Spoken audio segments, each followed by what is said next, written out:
Bom, se esse aqui é de número 1, quero só pode ser de número 2. E aquela?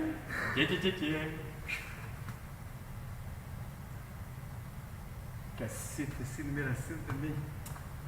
Bom, 1, 2, 3, 4.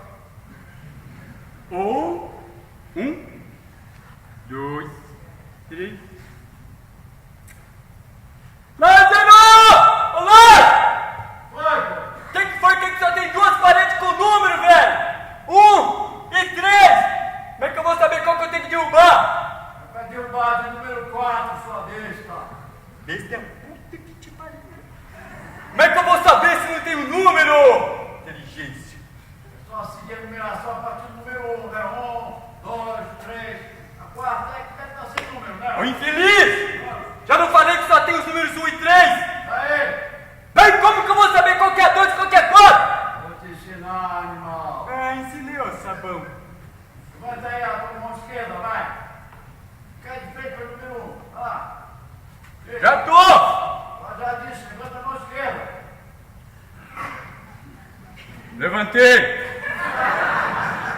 Agora tu vai virando para o lado esquerdo contando. Vai. Qual que é o lado esquerdo? Mesmo da tua mão levantada, mula. Mula puta que te pariu, velho! Mula vampária. Cacete, vai ficar me sacaneando? Diz logo qual que é a porra da parede, ó. Vai disse, pô. Vai virando para o lado esquerdo contando. Vai lá. 1, 2, virou. Tô virando. 3, virou. 3, virei. Pronto, 4, agora mete a marreta que essa é a quarta parede. Lá vai, hein?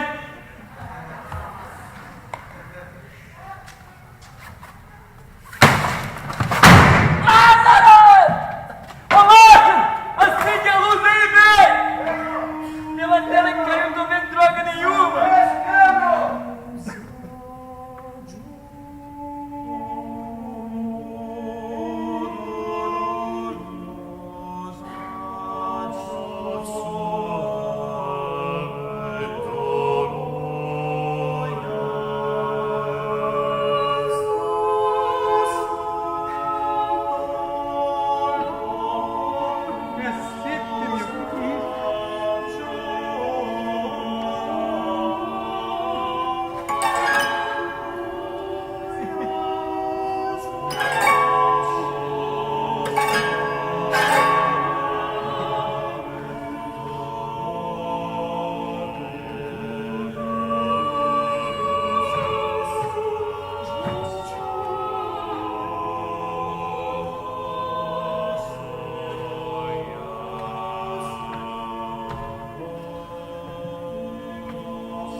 Tu tá aqui dentro também, velho. Ô, velho, tu tá arrumando teu tradinho comigo? Tu já tem aqui? Ô, irmão, derruba a quarta parede. Não, que quarta parede? Quarta parede é outra. Não, essa. Ô, velho, eu tô indo na porra. Nas palavras do jornalista João Paulo Cunha, João das Neves encerra sua carreira artística e humana com marretadas certeiras nas consciências adormecidas do país. Na publicação destinada aos espetáculos de João das Neves em Minas Gerais, Estado de Arte, João Paulo Cunha destaca. Em sua última montagem, Lazarilo de Tormes, que estreou em 2016 em Belo Horizonte, o diretor mostrou que é preciso e possível derrubar preconceitos, hipocrisia, medo e até mesmo paredes imaginárias que limitam a nossa percepção do mundo, das realidades em que vivemos. Há um emocionante jogo em Lazarilo de Tormes que consagra várias dimensões da inteligência estética e da inclinação ética de João das Neves. A peça, adaptada a partir de um romance picaresco anônimo, foi reescrita em linguagem não apenas contemporânea, mas assumidamente popular. O dramaturgo atualiza o texto espanhol buscando seus correspondentes modernos, como a literatura de cordel, os desafios de cantadores de feira e a lírica nervosa e atenta dos MCs. Um fio que atravessa séculos.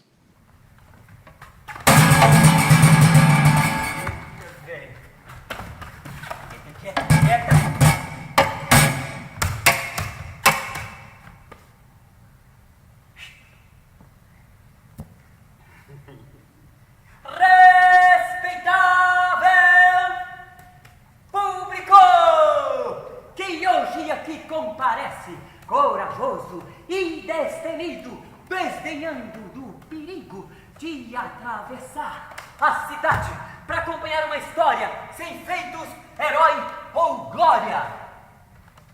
Pois se trata, já direi, do relato bem chinfrim de uma vida sem começo, sem meio, sentido ou fim. Bate vamos!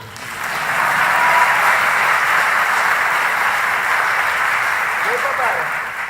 Vida de um pobre coitado, bobão, malandro e safado, pois são 3 adjetivos que bem cabem no seu caso, pois nasceu em lar humilde, por lá pras bandas do ocaso, onde o sol se põe mais cedo e a noite mete medo. Sem que fortuna o seguisse, ou sorte que o contemplasse, pois que as ruas, todos sabem, só visitam a quem já nasce. De gentes nobre gerado e cercado de dourados.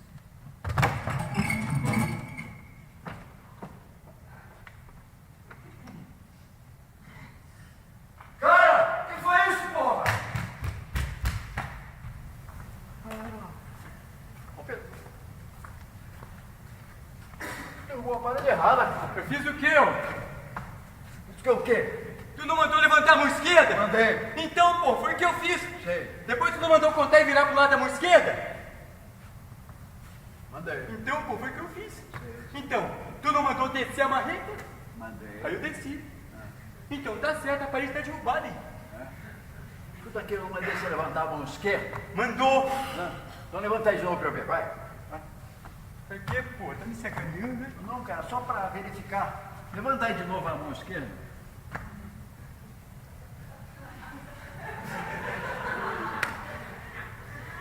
Agora tu vai virando pra tu ver a cagada que você fez, pô. Cagada, meu! Que cagada, cara! Tu mandou eu levantar a mão esquerda, eu levantei. Depois tu mandou eu contar e virar pro lado da mão esquerda. Eu contei e virei. 1, 2, 3, 4. Aí tu mandou eu descer a marreta e derrubar a quarta parede. Eu desci e derrubei, tá reclamando de quê? Nada, faz de novo aí pra eu ver, vai. Pra que eu vou fazer de novo, velho? Já tá feito, serviço muito bem feito. Levantei a mão esquerda, virei pro lado esquerdo com tempo. 1, 2, 3, 4, pô.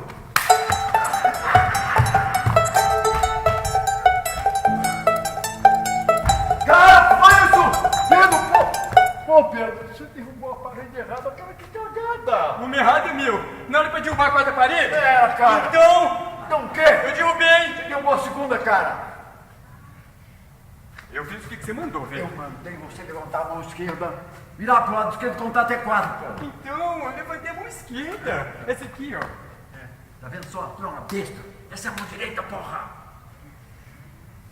Ah, é? Lazarilo de Tormes é uma novela picaresca de 1554, anterior, portanto, a Dom Quixote de Miguel de Cervantes. Recentemente, durante as reformas de um palácio na Espanha, foi encontrado um original, um livro escondido entre as paredes da construção, que seria talvez a versão mais antiga desse texto. É a partir desse acontecimento verídico que João das Neves vai trabalhar. A peça começa exatamente com 2 pedreiros derrubando uma parede, encontrando um livro e iniciando uma brincadeira teatral. A derrubada da 4ª parede cênica coloca em contato atores e público. Desencadeia uma reflexão sobre o próprio fazer teatral. Cria a ponte entre diferentes tempos históricos, entre diferentes tradições estéticas. O teatro dentro do teatro. Tudo não é o que parece. Tudo que parece ser, pode ser outra coisa. A peça é engraçada, movimentada e divertida, em um primeiro momento. Mas a aparente singeleza cobra muita atenção ao espectador. É preciso estar atento e forte para enfrentar a jornada aparentemente ligeira de Lazarilo. Lázaro, a personagem, é um pobre coitado. É dessas pessoas que tem que se virar para viver. E seu heroísmo está em conseguir sobreviver, contra tudo e contra todos, em meio às maiores adversidades, submetido a toda sorte de injustiças e maus tratos de seus 3 patrões. Um cego tinhoso, com quem vai esmolar na feira, um clérigo, numa crítica direta à Igreja Católica da época, e um cavaleiro decadente. Eu não nasci em pia de puteiro. Ô, velho, que isso, velho? Aprendeu, seu trouxa?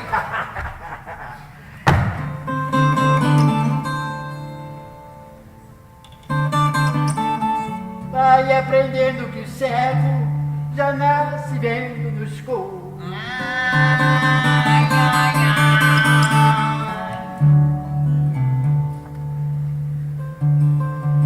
Tem que ser malandro esperto, qualquer um pra ser seu guia.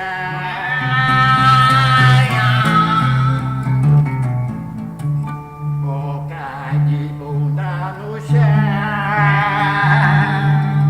uma barriga vazia. Quer seguir de cego? Tem que dar os normais no ramo do próprio diabo. Tem que enganar Satanás. Ou no seu esfregabunda, ir pro inferno, vai sentar.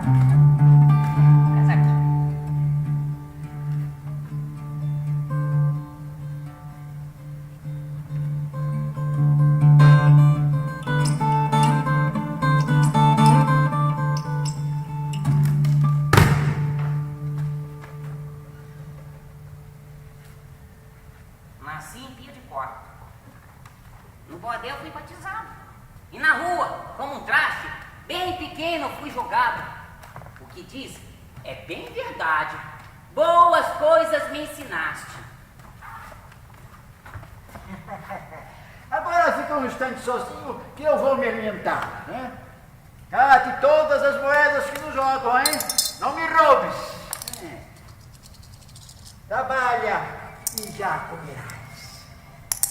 Tem pão aí? A fatura.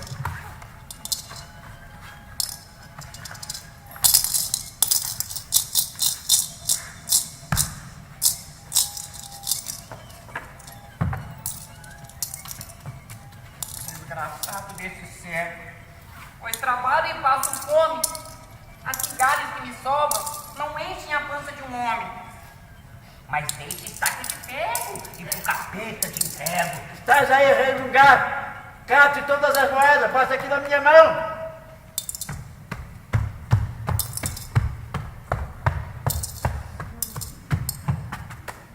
Essa gente é miserável. Veja o patrão bem aquela, veja, veja. Bem comido e bem sentado. Posso apostar que foi ele que, acelerando seu carro, saiu tirando bom sarro com a cara de um pobre cego e seu fiel servidor. Que malabares exibem num pouco tempo em que a cor de um farol se faz vermelha. Temos só de uma centelha, que apesar de ser pequena, é porém forte o bastante para quem anda em corda bamba se equilibrar num barbante e entender que se humilhar, ganhar almoço e jantar. Freguês, para não ser otário. Pensa que não sei que é tu, que triplica seu salário, roubando mais da metade do que dinheiro e carne. O que é isso, patrãozinho? Sendo o senhor tão sabido e tendo tudo vigiado, me sinto até ofendido. Por assim ser mal julgado, eu já me dou por condenado. Que barulho então é esse? Atividade em seu moço, ah? De certo só pode ser de moedas do alvoroço. Hã? Se não me roubas então, Ora, pois, meu bom patrão, muitas migalhas de pão, dessas que a sabedoria do patrão a mim destina. Pois a fome, o faro, a fina. Com estas sobras, patrãozinho, é que alimento as galinhas de um amigo aldeão, como se estas fossem minhas. Para mostrar que agradeceu, essas moedas me deu. Também diz bom salafrário, né? Embora a verdade me digas, pois além de bom salário, abrigo e muita comida, aprende lições de vida pra deixar de ser otário. É verdade! É verdade! É verdade, patrãozinho! Do senhor só recebi bons e úteis conselhos. E pra mostrar que aprendi, me liberto no momento, pois vai parar no cimento. Ouviste o som das moedas? Ouve agora destas pedras. Logo a seguir, meus senhores, dali, parti bem ligeiro, pois o maldito do céu me tomou todo o dinheiro. Ainda assim lhe sou grato, pois de astúcia encheu o prato. Eu gosto de falar que lembrar das minhas origens, e eu já conheci o João há um certo tempo. O João faz parte da minha iniciação no teatro de modo profissional. No meu primeiro espetáculo semi-profissional, porque eu era amador, eu tive aulas com o João das Neves e a direção dele no espetáculo Primeiras Histórias. Depois, no meio do meu percurso teatral, existe um aprofundamento do contato com o João a partir do texto apenas. Ele adaptou o espetáculo Homem da Cabeça de Papelão do meu então grupo de teatro da época. E finalizando essa passada do João pela terra, eu tenho a honra de estar com ele em cena no espetáculo Lazarilo de Tormes.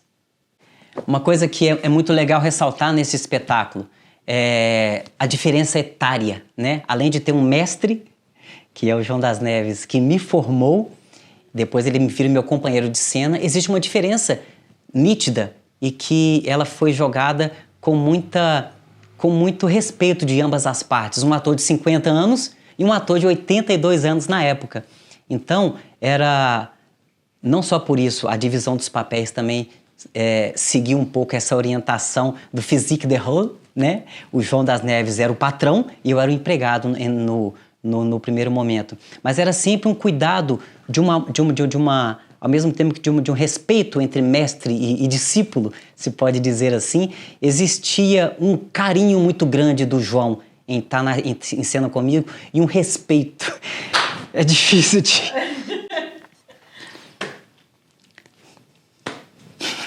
Quando eu começo a falar do João essa parte, eu me emociono. Deixa emocionar, faz mal não.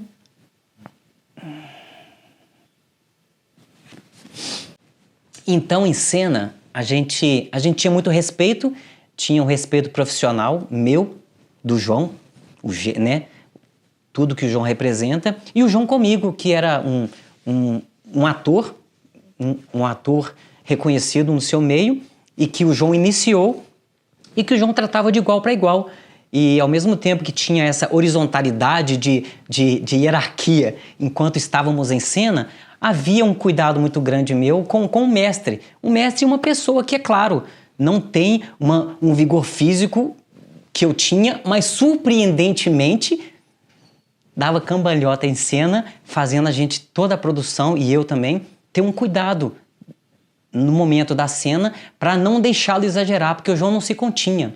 Então era uma relação de hierarquia, cuidado e de respeito mútuo. Então, um pouco do processo do Lazarilo, o João é um carioca, mas eu acho que ele pegou bem a mineiridade. Então eu gosto de falar assim, que o João ia comendo pelas beiradas.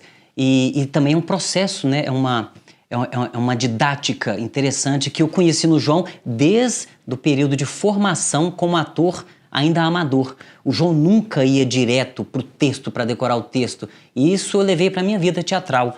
O João propiciava um ambiente para que desse ambiente nascessem seres com muito mais organicidade. Então o que acontece?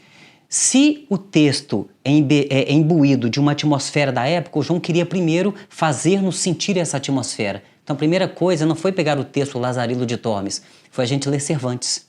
Porque Cervantes é um clássico que traz todo o espírito da cavalaria, tudo o que o João achava importante para a aura do espetáculo. Então a gente leu metodicamente todo dia trechos do Cervantes, voz alta, oralidade, treinando a dicção, a prosódia, entendendo, deixando o verbo virar carne.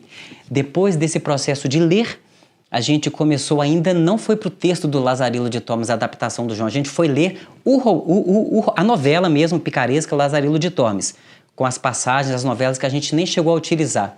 Depois a gente não foi ainda para o texto teatral, a gente foi para a ambientação corporal do que seria, de onde nasceriam essas personagens. O João queria trazer o que é um herói picaresco, que é um herói que se vira às custas próprias. Então, me dava tarefas para eu aprender, fazer coisas por conta própria. Eu tinha que aprender a tocar uma flauta transversal sem professor. No máximo que ele me deu é um método, falou assim, leia e desenvolva. E eu fui treinando, mesmo não tendo entrado no espetáculo a utilização da flauta transversal, eu até aprendi alguma coisa. O importante é o processo nesse sentido, né?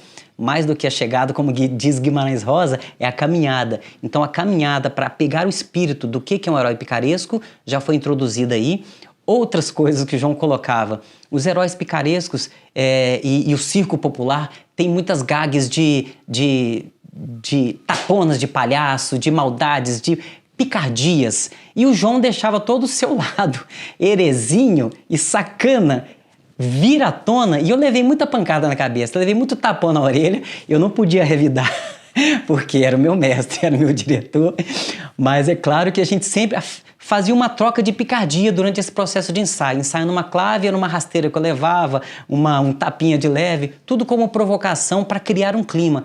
Só depois de a gente passar, e também treinos com malabares, treinos corporais, só depois disso tudo começamos a ler o texto.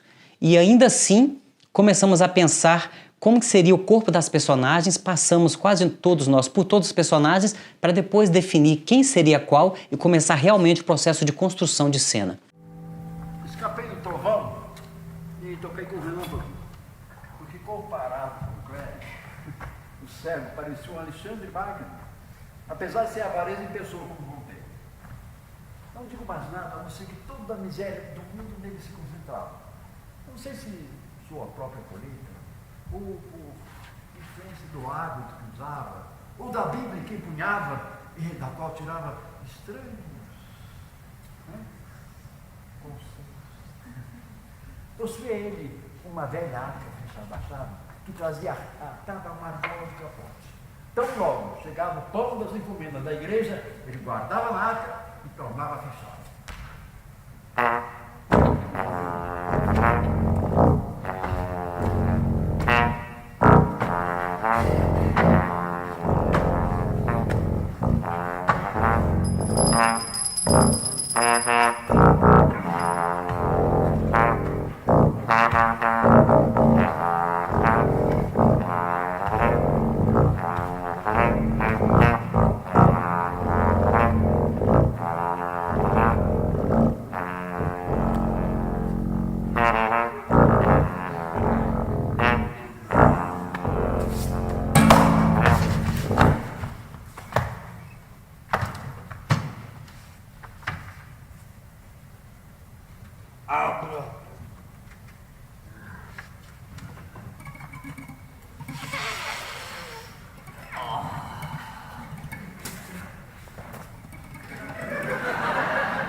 Lazarilo!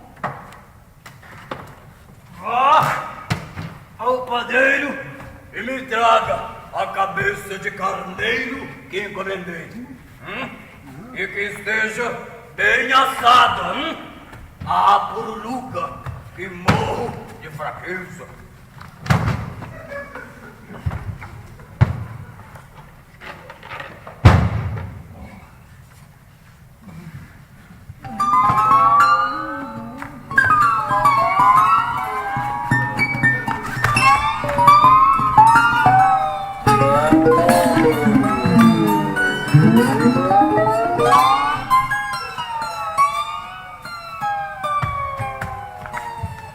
Não estejas a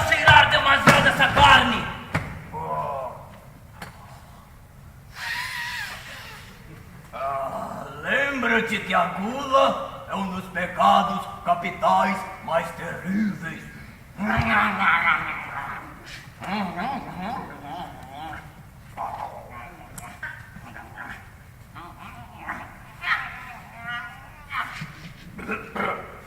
Toma.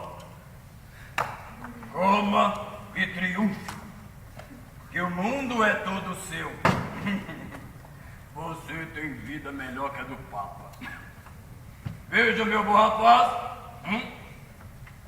Os sacerdotes devem ser muito comedidos no seu comer e beber. Por isso, não me excedo como os outros. E tu, que me serves, deves tomar de mim essas lições de abstinência. Portanto, não te dou a beber desse vinho. Lazarilo! Vou a um povoado próximo. E lá passarei a noite. Tome conta dessa preciosa arca e que ninguém dela se aproxime. Deixa estar, meu senhor, que há de encontrá-la como a deixou.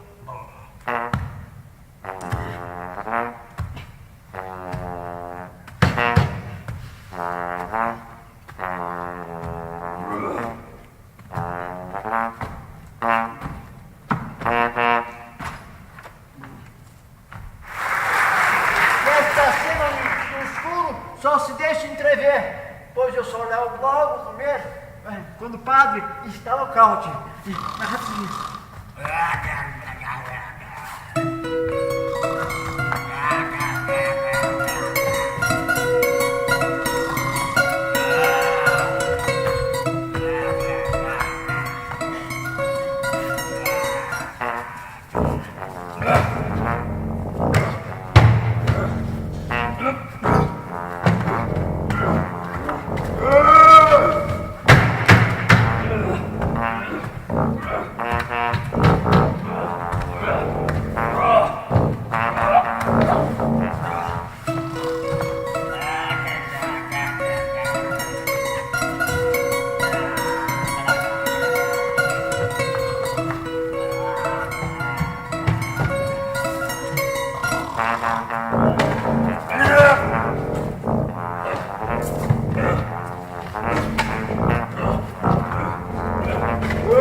Não tem jeito.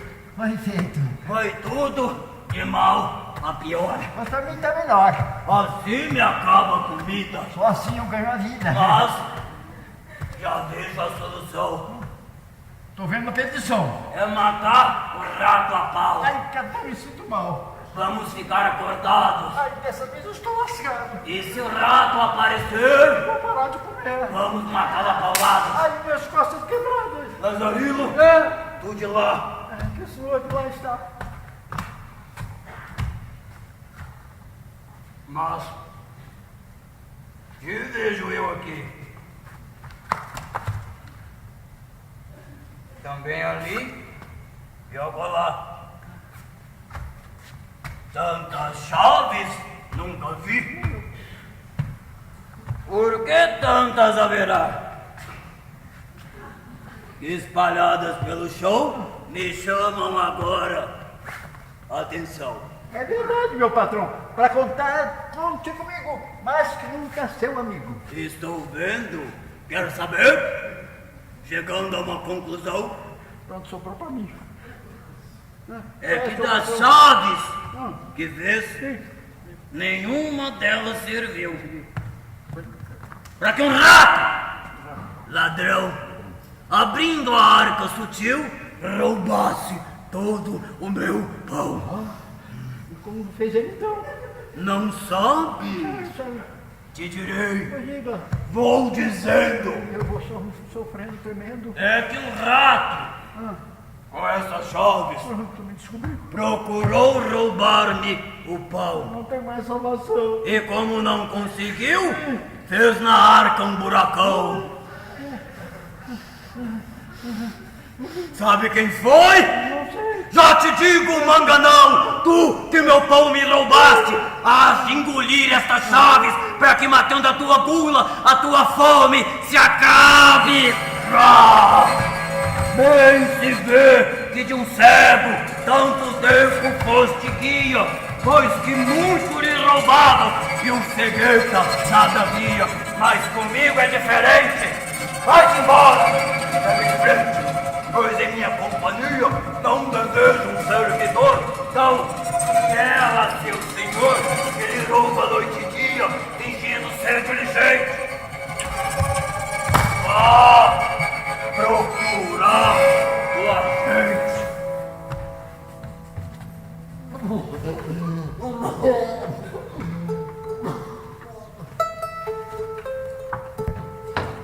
Minha gente, onde encontrar? De porta em porta. Eu não encontro. Com fome. Com uma fome. Minha gente, onde Cigarro. encontrar? Se bato de porta em porta e não como com fome, com uma fome me tacar. Melhor seria que a morte da vida, a morte soltar.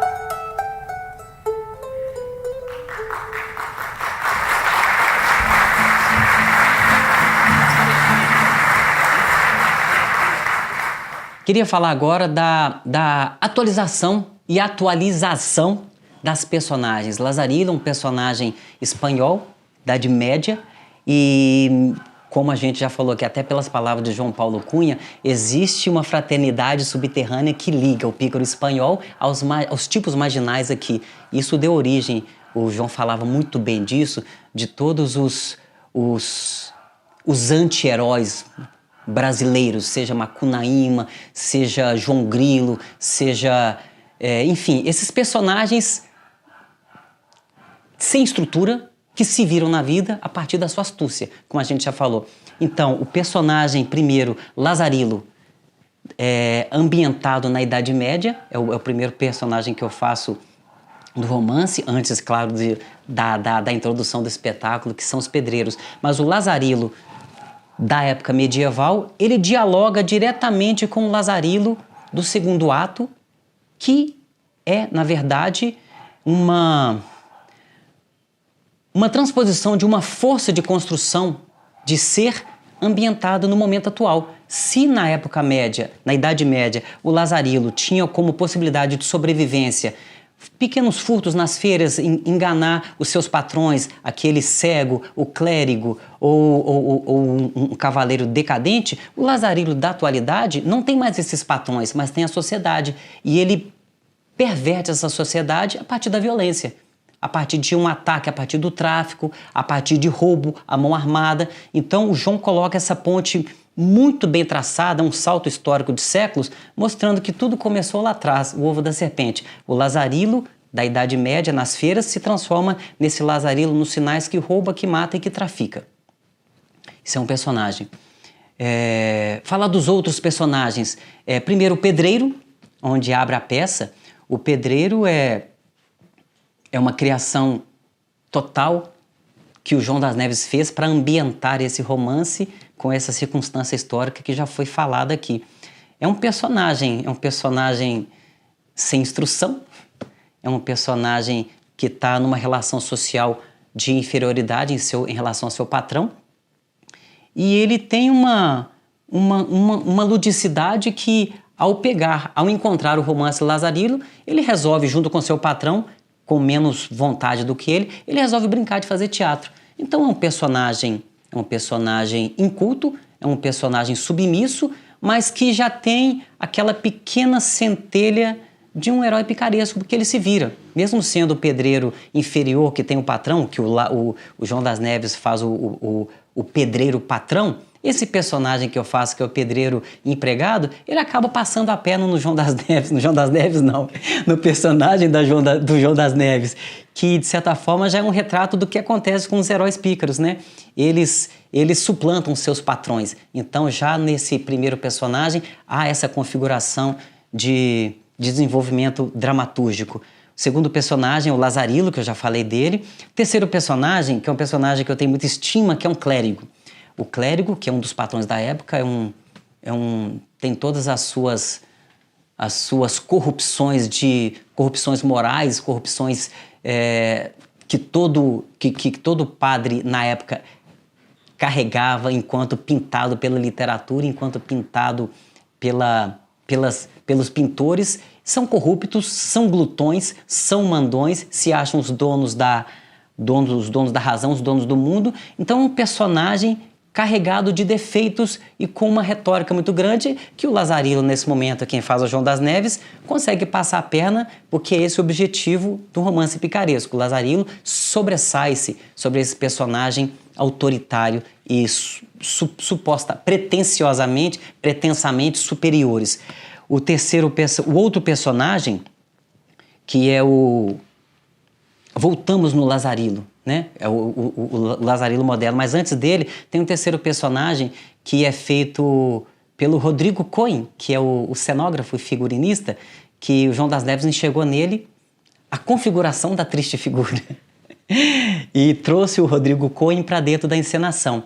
E o Rodrigo Cohen faz o terceiro patrão de Lazarilo, que é um cavaleiro decadente. Cavaleiro decadente, lunático, sonha com a amada, sonha com a cavalaria, mas acaba sendo sustentado pelo Lazarilo, que tem que se virar no meio da sua miséria para sustentar a ele e ao seu patrão falido. Bom, é uma pincelada das personagens de Lazarilo de Tormes. Na composição do Lazarilo contemporâneo, que é esse espelho moderno do Lazarilo medieval, ele é ambientado socialmente em toda a estrutura da periferia, que vê no hip hop uma das possíveis soluções e possibilidade de sobrevivência. Então, para compor esse personagem, eu trouxe toda a minha bagagem de dança, que antes de fazer teatro eu fazia dança, e o personagem pede isso, porque o João compõe um rap bem agressivo para esse personagem falar, cantar. Então, a gente teve preparações de dança mesmo, de treinar movimentos de hip hop, treinar musicalmente, cantar, falar o rap, treinar, ouvir a batida do rap. Então, foi todo esse treino corporal de um rapper, de estudar o gestual do hip hop, estudar a prosódia de um MC para poder falar rimado, e o cordel é muito próximo disso, né? O João das Neves sacou isso. É claro que cordel e hip hop tem uma semelhança, que a mesma fraternidade, esse elo que liga o Lazarilo antigo espanhol com o Lazarilo, há no cordel, como também na fala rimada dos rappers. Então foi esse treino musical, treino corporal, para conseguir trazer esse corpo urbano que dança, conversa e ataca a partir da sua prosódia, a partir do seu gesto. E falando em corpo, existe um personagem que vocês viram ou vão ver no vídeo, que é o clérigo, que é uma composição interessante, porque contrapondo o meu corpo esguio, magro, o personagem tinha que ser gordo, porque isso era importante para a configuração dessa figura tão conhecida que são esses glutões da Igreja Católica da Idade Média. Então, uma pesquisa corporal também de entender onde são pontos de apoio de um corpo obeso. Esses pontos de apoio e toda a sua volumetria adiposa, ele tem que ter espaço para poder ocupar. Então, só o fato de imaginar esse espaço é um trabalho corporal de pensar tecido adiposo, tecido adiposo, tecido adiposo, e onde fica o eixo, o centro desse personagem, para a partir daí, e aí vem toda a sua ideia que colabora para a dramaturgia, que é um personagem sujo, nojento, que come e que não tem papas na língua, então gordura, uma língua que não se contém porque está sempre querendo comer, e uma coisa muito gutural, uma voz que vem de baixo. Então uma pesquisa vocal também nesse sentido, de trazer uma voz que venha, que não venha uma voz de cabeça como do Lazarilo, que é muito fininha, mas uma voz que vem uma coisa mais gutural, que lembra tripas, lembra vísceras, que lembra sujeira, que lembra comida. É um personagem que é um contraponto muito interessante entre a franzinice dos dois Lazarilos, tanto o do Idade Média espanhol, quanto o Lazarilo moderno, que é um rapper ágil também, para esse glutão, que é todo lento, com uma voz pastosa. São curiosidades da montagem de Lazarilo que eu gosto de chamar a atenção, e aí vocês podem perceber nessas cenas também gravadas.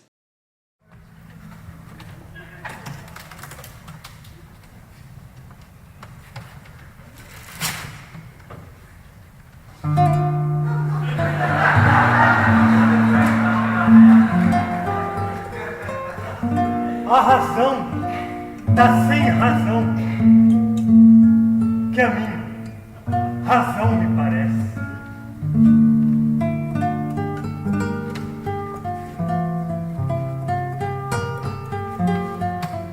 De tal maneira, enriquece a minha própria razão, que em seu nome eu me queixo. Da razão que em ti não vejo.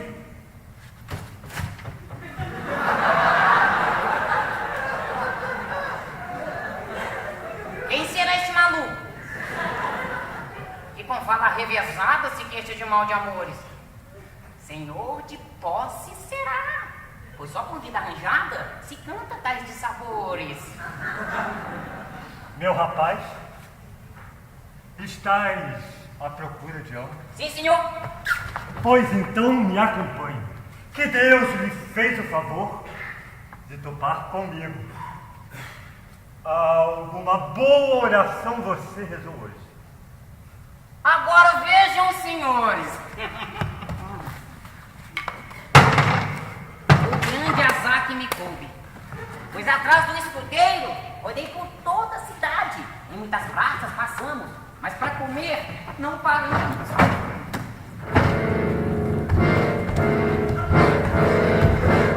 Quem sabe nada lhe agrade. Talvez compre mais à frente. Vai comprar em outra parte o alimento tão urgente. Mas sem comer, o infeliz entrou na igreja matriz. Necessito repousar para as forças recobrar.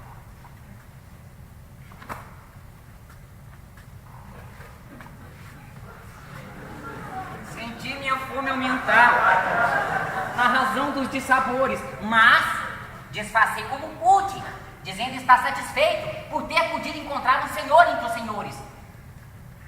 Senhor meu, sou muito moço, de comer não tenho ganas. Louvado seja o bom Deus. Qualquer coisa a fome engana. Entre muitos meus iguais, comendo menos, eu sou mais. Muito bem dizes, rapaz.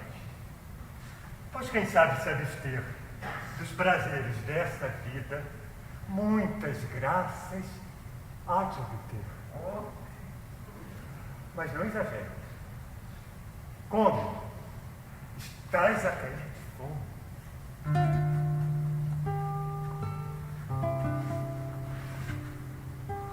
Você é que não só eu de bem comer carecia, e meu bom amo ocupou-se em falar para quem não ouvia. Eis que a dama quem louvava, na verdade nem existia. São delírios que a fome provoca de quando em vez. E dentro deles, sonhamos com tudo, e a boca anseia. E deste modo,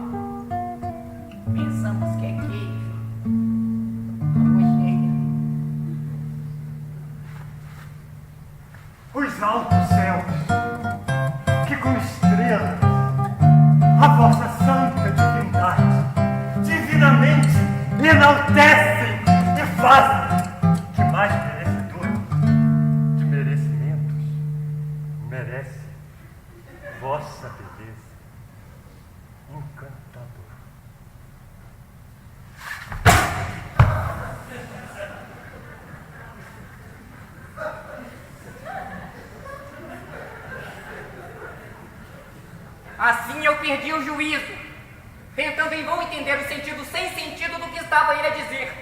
E ficávamos eu e ele sem ter nada para comer. E sem delírios, imergia por leituras provocado, cabia a mim sem dinheiro, o de comer procurar, tendo que dia após dia nós dois alimentar. De aparências se vê, vivia o famigerado. Ninguém dá o que não tem, seja dinheiro ou trocado. Deus ajuda quem já tem, mas que reza e diz amém.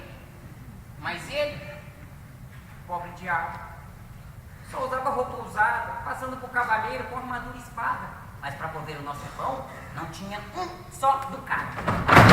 Esta regra todos sabem, até hoje se mantém. Bela viola por fora, por dentro pão bolorento. Muitos vivem de esconder, no muito, o nada que tem. Apesar disso, eu gostei de estar a seu serviço.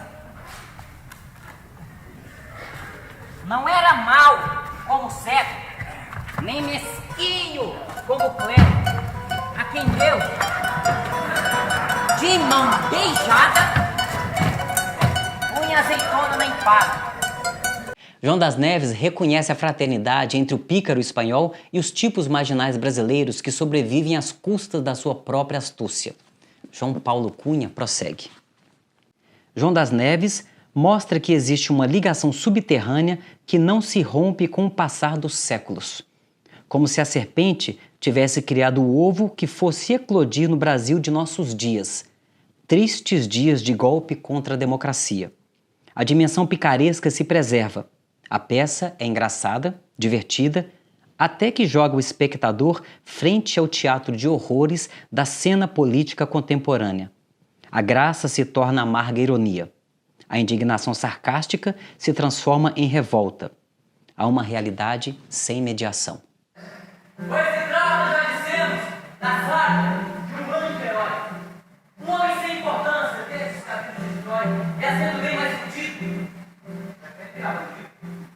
E aqui você dizia, se faz por outros caminhos a presente da razão, mostrando a cobra, dentro do ovo a serpente, Mas se assusta, convenhamos.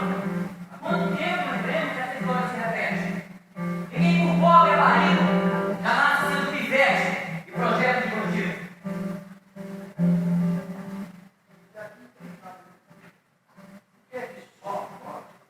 começa a perceber que o caos não nasce do nada, mas da vida degradada. A resposta basta ver. Não dorme atrás de paredes que é preciso derrubar para a verdade aparecer. E o pior cego é aquele que se recusa a se ver.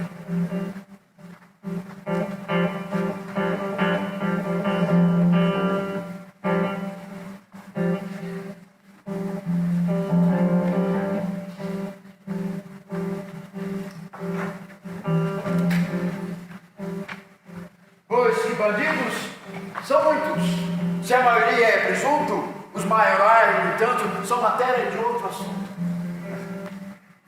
Pois trazem anéis nos dedos, vestem togas, tecem enredos, são latifundiários, envenenam a toda a gente. Forjam leis, reinam na mídia, com mãos sujas, leem a Bíblia. E agora o menino dorme. São as sementes do medo e heróis de um velho mundo.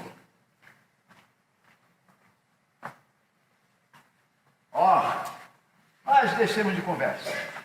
Vamos logo ao fim da história, pois só o fim interessa. Ó Pedro, mete a parede. Desculpe, mete a marreta. Derruba a quarta parede. Pois o peixe já está na rede.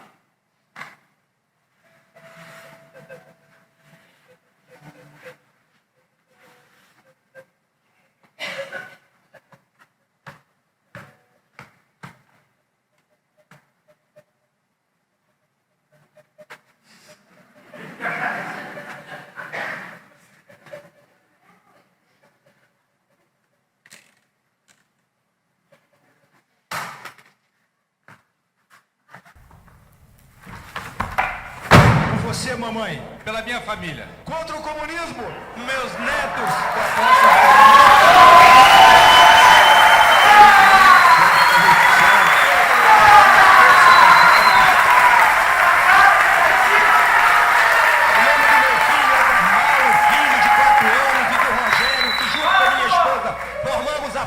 No Brasil, que tanto esses bandidos querem destruir, com proposta de que criança troque de sexo e aprenda sexo nas escolas com 6 anos de idade. Todavia, presidente, eu estou preocupado. Estou preocupado porque algumas pessoas que Vossa Excelência colocou à frente desses ministérios parece que não têm coragem. Parece que falta a eles força de encarar ativistas, de encarar movimentos sociais, de encarar intelectuais e artistas que até ontem foram contrários a Vossa Excelência.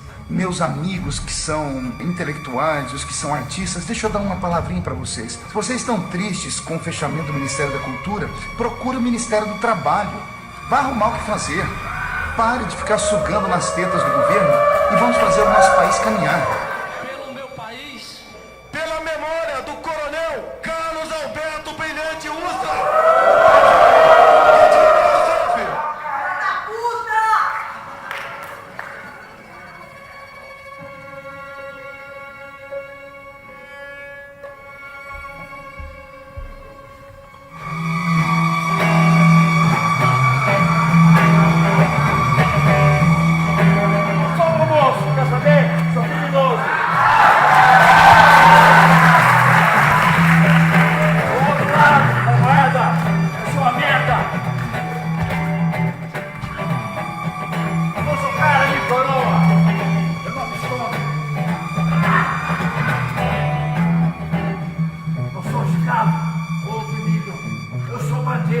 Sou sua sonha sem vergonha, sua insônia. Não sou a ordem, sou o caos, sou normal. Eu não sou ódio, nem amor, sou animal. Eu sou um rato e sou um esgoto, sou um escroto. Sou tua live, não sou lama. Eu